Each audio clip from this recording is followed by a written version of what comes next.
The speech sound development screen has been written by speech pathologists for early childhood centres, for schools, and also for the home to use. It is quick and simple to administer. It is based upon speech pathology norms and the sequence and the time sequence for the acquisition of clear sound production. There is a student record form and the older the child, the more areas there are to be screened. The younger the child, purely the early stages of the screen would be presented. In addition to the student record form, there are stimulus pictures.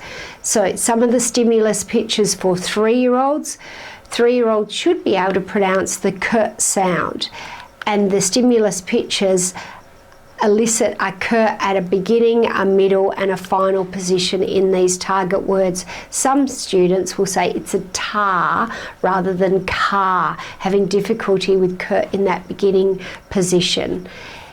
Also a 3-year-old sound is the g sound, again presented at that beginning, middle and final position. Some children will say it's a dirl rather than a girl.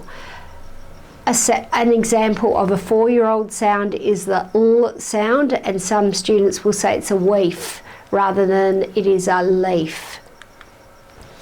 4-year-old sounds, the sh sound, again in the beginning, middle and final position. Some students will say it's a tip rather than a ship, or that's a fish rather than a fish in that final position.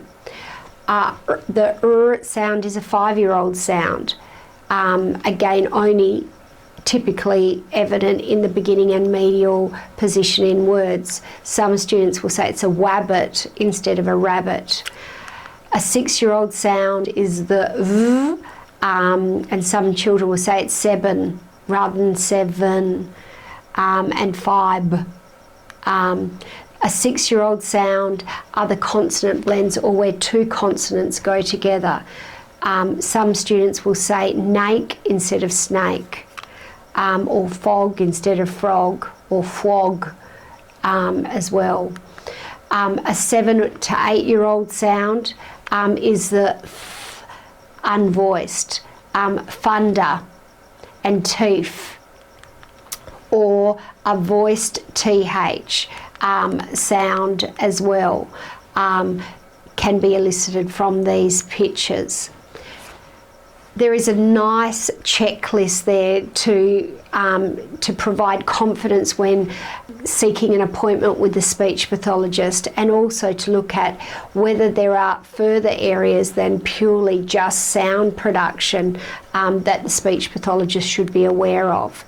Given that appropriate speech sound development sets up children for success in learning their alphabet sounds, this screen provides important information to the early childhood and junior primary sector.